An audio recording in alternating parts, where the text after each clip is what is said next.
Hello दोस्तों, good morning. स्वागत है एक बार फिर से आप सभी का एमजेटी एजुकेशन में। दोस्तों आज है 9 फरवरी। आज की वीडियो में हम लोग बात करेंगे 9 फरवरी 2022 के मोस्ट इंपॉर्टेंट करंट अफेयर के क्वेश्चंस के बारे में। पूरी वीडियो आपको ध्यान से देखनी है, पूरी वीडियो डिटेल में आपको समझाई गई है। अगर वीडियो पसंद आए तो वीडियो को लाइक और शेयर जरूर कर देना। अगर चैनल पर नए आए हो चैनल को सब्सक्राइब कर देना, जिससे आने वाली वीडियोज का नोटिफिकेशन आप तक पहुंचता रहे। इसकी पीडीएफ फाइल और डिटेल्स के साथ क्विज आपको मिलेगी एमजेटी ऐप पर। तो गूगल प्ले स्टोर पर जाइए और एमजेटी ऐप डाउनलोड कीजिए। ई बुक्स आ गई हैं तो आप ई बुक्स को परचेज कर सकते हैं जनवरी 2022 के। चलिए बात करते हैं लास्ट डे के क्वेश्चंस की। लास्ट डे का मेरा पहला क्वेश्चन था आपसे, महान गायिका लता मंगेशकर जी का निक नाम क्या है? तो इनमें से सभी नाम जो है इनका निकनेम है। इंडिगो का मुख्यालय कहां पर है? गुरुग्राम में है। अब बात करेंगे आज के दिन के पहले क्वेश्चन की। पहला क्वेश्चन, हाल ही में किसने एएफसी महिला एशियाई कप भारत 2022 जीता? तो अभी हाल ही में दोस्तों चाइना ने जीत लिया है एएफसी विमेंस एशिया कप 2022। ये हुआ था दोस्तों इंडिया में नवी मुंबई में ये आयोजित हुआ था। इंडिया इसकी मेजबानी किया था और चाइना ने जीत लिया है। चाइना ने किसे हरा करके जीता है? चाइना ने दोस्तों दक्षिण कोरिया को हरा करके जीता है। साउथ कोरिया को हरा करके ये जीत लिया है खिताब। इसका 9वां खिताब है ये। ऐसा 9 खिताब ये जीत चुका है। 3-2 से इसने साउथ कोरिया को हराया हुआ है। भारत दोस्तों एएफसी महिला एशियाई कप की मेजबानी किया था। डीवाई पाटिल स्टेडियम में यह आयोजित किया गया था। चाइना आया है, चाइना के बारे में जानो। बीजिंग इसकी राजधानी है। यहीं पर दोस्तों शीतकालीन ओलंपिक खेल चल रहे हैं। शीतकालीन ओलंपिक खेल चल रहे हैं। भारत ने राजनयिक बाइकआउट कर दिया है। अमेरिका और ब्रिटेन जैसे बहुत सारे देशों ने यहाँ पर ऑफिशियल बाइकआउट किया है, डिप्लोमेटिक बाइकआउट किया है। रैन में भी यहाँ की करेंसी है। पीपुल्स कांग्रेस संसद का नाम है और सबसे बड़ा नगर है संघाई यहाँ का। ठीक है, शी जिनपिंग यहाँ के प्रेसिडेंट। अगला, कौन सा राज्य भारत प्रेस स्वतंत्रता रिपोर्ट 2021 में शीर्ष पर है? तो भारत प्रेस स्वतंत्रता रिपोर्ट अभी जारी हुई है। इसमें टॉप पर है दोस्तों जम्मू कश्मीर। खुश मत होइए, ये थोड़ा सा उल्टा है रैंकिंग। देखिए यहाँ पर टॉप पर आने का मतलब है कि सबसे ज्यादा पाबंदी कहाँ पर है या सबसे ज्यादा अत्याचार कहाँ पर हो रहा है मीडिया हाउसेस पर या पत्रकारों पर। ठीक है, तो ये रिपोर्ट यही बताती है एक प्रकार से कि कहाँ पर किस राज्य में मीडिया के जो रिपोर्टर्स हैं या मीडिया हाउसेस हैं उन पर कितना अटैक हो रहा है या उन पर कितनी पाबंदियां लगाई जा रही हैं, उन पर कितना रिस्क है। ठीक है, तो यही रिपोर्ट जारी किया है rights and risk analysis group ने। इसने बताया है कि टॉप पर रहा दोस्तों जम्मू कश्मीर, सेकंड पर उत्तर प्रदेश, थर्ड पर मध्य प्रदेश, फोर्थ पर त्रिपुरा, फिफ्थ पर है दिल्ली, जहां पर अटैक हुए हैं पत्रकारों पर। इस रिपोर्ट के मुताबिक 13 मीडिया हाउस और अखबारों को निशाना बनाया गया, 108 पत्रकारों पर अटैक किया गया और 6 पत्रकार मारे गए 2021 में। ठीक है ना, तो ये रिस्क के ऊपर जारी किया गया है इंडिया प्रेस फ्रीडम रिपोर्ट। अगर आपसे पूछा जाए कि प्रेस फ्रीडम इंडिया इंडेक्स में इंडिया कौन से स्थान पर है, तो प्रेस फ्रीडम इंडेक्स में दोस्तों इंडिया है 142वें स्थान पर। प्रेस स्वतंत्रता सूचकांक में भारत 142वां स्थान रखता है। चलिए जम्मू कश्मीर आया है। जम्मू कश्मीर देखिए इंडिया के मैप में अब यहाँ पर है, ये एक यूनियन टेरिटरी बन चुका है। ये लद्दाख है, ये है जम्मू कश्मीर। श्रीनगर और जम्मू इसकी 2 राजधानियां हैं दोस्तों। मनोज सिन्हा जी यहाँ के लेफ्टिनेंट गवर्नर हैं, सेकेंड नंबर के हैं। ठीक है, पहले गिरीश चंद्र मुर्मू थे, वो कैग बना दिए गए हैं। पंकज मित्तल यहाँ के करंट टाइम पर चीफ जस्टिस हैं। झीलों की बात करें तो डल झील, वुलर झील यहाँ की झीलें हैं। दक्षिग्राम नेशनल पार्क बहुत ही फेमस है, ये आप याद रखेंगे। दक्षिग्राम नेशनल पार्क कई बार एग्जाम में पूछा गया है। जोजिला दर्रा, बनिहाल दर्रा, ये यहाँ पर दर्रे हैं, पासेस हैं। अगला देखते हैं, हाल ही में श्रीलंका के किस क्रिकेटर ने संन्यास की घोषणा की? तो श्रीलंका के काफी फेमस, काफी बड़े प्लेयर थे, ये संन्यास की घोषणा कर चुके हैं। सुरंगा लकमल। सुरंगा लकमल यहाँ पर इमेज में दिख रहे हैं, बॉलर थे, तेज गेंदबाज थे। इन्होंने 12 सालों तक श्रीलंका के लिए क्रिकेट खेला। 12 साल तक ये क्रिकेट कैरियर रहा इनका और अब ये संन्यास की घोषणा कर दी है। अच्छा, संन्यास की घोषणा क्यों किए हैं? तो इनका कहना यह है कि ये इंग्लिश काउंटी क्लब डर्बीशायर से खेलने जा रहे हैं। तो डर्बीशायर के साथ दोस्तों इन्होंने 2 साल का कॉन्ट्रैक्ट भी साइन कर लिया है। इस वजह से अब यहाँ से रिटायरमेंट लेंगे और जाएंगे डर्बीशायर में। ओके, तो 12 साल से ज़्यादा इनका करियर रहा। 165 इंटरनेशनल मैच इन्होंने श्रीलंका के लिए खेले थे। चलिए अगला देखते हैं। अभी अगली जो सीरीज होने वाली है भारत के साथ, इस दौरे के बाद ये संन्यास लेंगे, ठीक है ना, अभी घोषणा किए हैं केवल। चलिए अगला देखते हैं, श्रीलंका के बारे में जान लेते हैं। श्रीलंका आप देखोगे मैप में यहाँ पर है। महिंदा राजपक्षे यहाँ के प्राइम मिनिस्टर हैं। गोटाबाया राजपक्षे यहाँ के प्रेसिडेंट हैं। श्री जयवर्धनेपुरा कोट्टी यहाँ की राजधानी है। श्रीलंकाई रुपया यहाँ की करेंसी। पार्लियामेंट यहाँ की भी संसद का नाम है। श्रीलंका में ही दोस्तों अभी फूड इमरजेंसी की घोषणा हुई थी।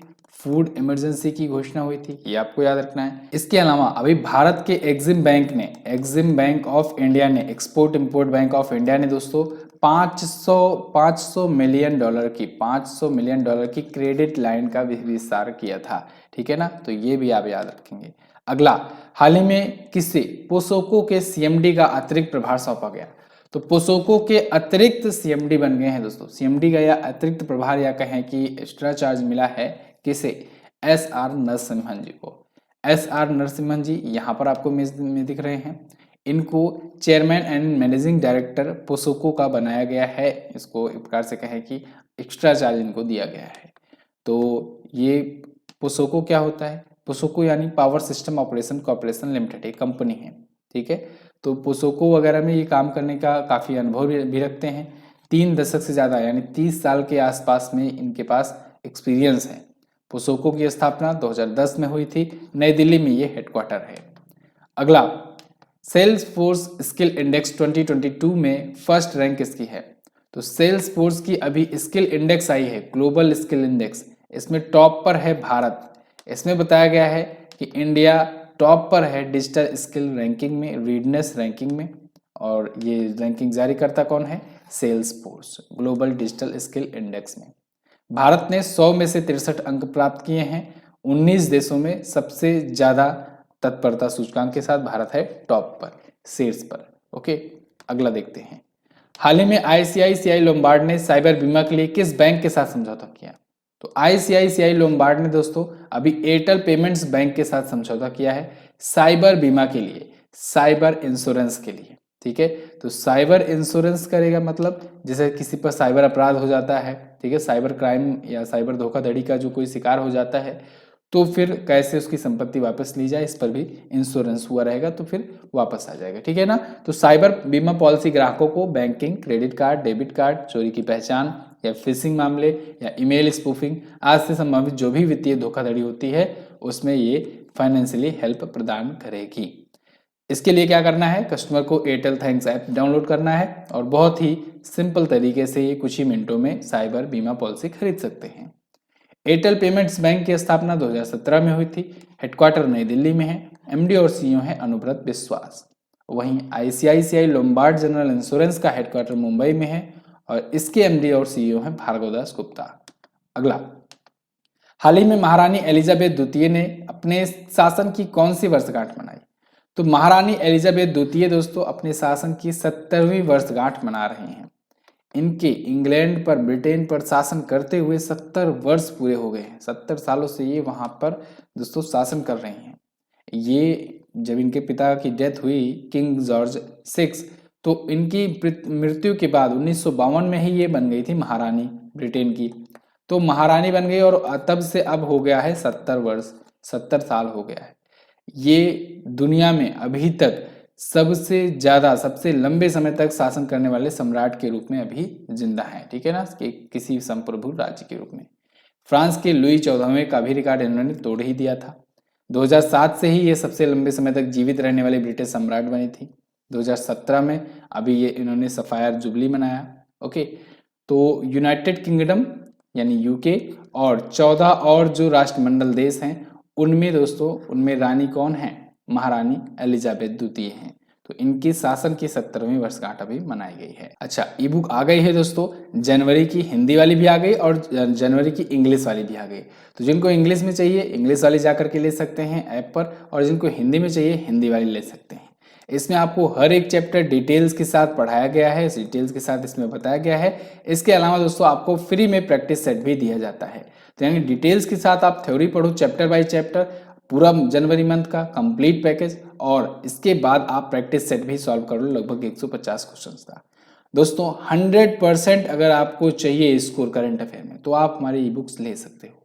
कोई सा भी एग्जाम हो, इंडिया के किसी भी एग्जाम की आप तैयारी क्यों ना कर रहे हो, बहुत सारे लोग, हजारों लोगों का ये भरोसा है ई बुक, इस पे हर बार आकर के लोग लेते हैं, हर महीने की ई बुक आकर के लोग लेते हैं। तो जो लोग अभी तक कभी नहीं लिए हो, जाओ एक बार कोई सी भी एक ई बुक लेकर के देखो, उसके बाद मुझे कहने की ज़रूरत नहीं पड़ेगी आपको। तो बहुत ही ज़्यादा एडवांस लगातार बनाया जाता रहता है, अब तो और एडवांस बनाया गया है क्योंकि इसमें दोस्तों आपको इमेजेस वगैरह भी दी जा रही हैं, जिससे और अट्रैक्टिव बन गया है। तो देखिए बड़े बड़े मुद्दे भी आए, बजट, पद्म पुरस्कार और भी बहुत सारी चीज़ें आई तो इस मंथ में, तो उनको आप कवर कर सकते हैं। MZT ऐप पर आपको मिल जाएगा। अगर आप MZT ऐप नहीं यूज़ कर पाते हैं तो फिर UPI के माध्यम से, व्हाट्सएप के माध्यम से भी प्राप्त कर सकते हैं। डिस्क्रिप्शन में व्हाट्सएप का नंबर दिया गया है। अगला, हाल ही में किस पुलिस फोर्स ने राष्ट्रव्यापी ऑपरेशन आहट शुरू किया? तो ऑपरेशन आहट या ऑपरेशन AAHT शुरू किया है दोस्तों RPF ने, रेलवे प्रोटेक्शन फोर्स ने। रेलवे प्रोटेक्शन फोर्स जो है, जो मानव तस्करी होती है, ह्यूमन ट्रैफिकिंग होती है, उसको रोकने के लिए ये शुरू किया है। इसके तहत क्या होगा? इसके तहत RPF के जो जवान होंगे वो लंबी लंबी दूरी जाने वाली जो ट्रेनें होंगी वहाँ पर तैनात होंगे और उनका मेन फोकस यही होगा कि वो देखें कि जो पीड़ित या महिलाएं, बच्चे विशेष करके तस्करों के चंगुल में फंस जाती हैं तो उनको वहाँ से छुड़ाने पर फोकस रहेंगे। ओके, रेलवे जो है, भारतीय रेलवे प्रतिदिन देश भर में 21,000 ट्रेनें चलाता है। अब इसमें ये देखा जाता है, राष्ट्रीय अपराध रिकॉर्ड ब्यूरो का एक रिपोर्ट आया है कि मानव तस्करी के लगभग 2200 मामले भी आते हैं प्रतिवर्ष। ठीक है, तो इन सब चीज़ों को कम करने के लिए ये किया जा रहा है।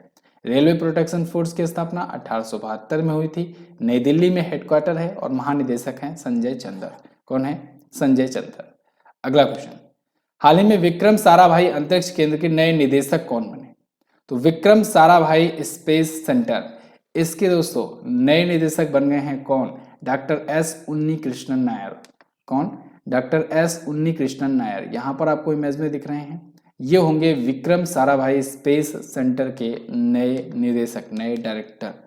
किसकी जगह पर आए हैं? S सोमनाथ की जगह पर आए हैं। S सोमनाथ कहाँ चले गए हैं?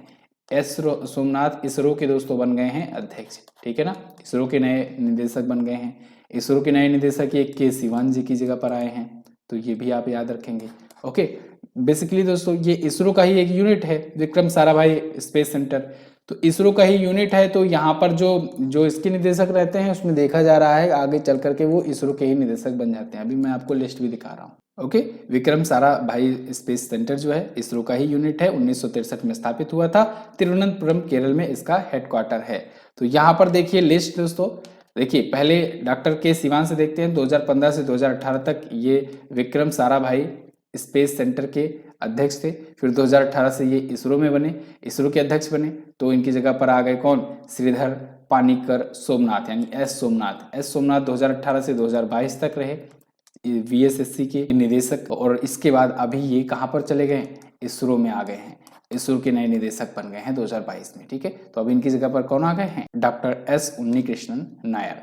क्लियर है? अगला क्वेश्चन देख लेते हैं, किस पद्म पुरस्कार से सम्मानित इब्राहिम सुतार का निधन हो गया? तो इब्राहिम सुतार दोस्तों ये पद्मश्री से सम्मानित थे और इनका निधन हो गया है। इब्राहिम सुतार ये कन्नड़ के कबीर के नाम से जाने जाते थे। कन्नड़ के कबीर के नाम से ये फेमस थे और इनके साहित्य, इनके योगदान के लिए इनको पद्मश्री से सम्मानित किया गया था 2018 में। तो इनका अभी निधन हो गया है। 2018 में ये सम्मानित किए गए थे। ये कर्नाटक के एक सामाजिक कार्यकर्ता थे। ओके, तो बस दोस्तों ये तो थे आज के दिन के टॉप 10 करंट अफेयर के क्वेश्चंस। आई होप आपको वीडियो पसंद आई होगी। वीडियो पसंद आई है तो वीडियो को लाइक कर दीजिए और शेयर कर दीजिएगा अपने दोस्तों के पास। क्वेश्चन ऑफ द डे में बात करते हैं। आज का पहला क्वेश्चन आपके लिए, सीरम इंस्टीट्यूट ऑफ इंडिया के संस्थापक साइरस पूनावाला का कौन सा नागरिक सम्मान दिया जाएगा? इनको कौन सा नागरिक सम्मान दिया जाएगा इस बार? अगला, भारत के पहले वनडे मैच में भारतीय टीम का कप्तान कौन था?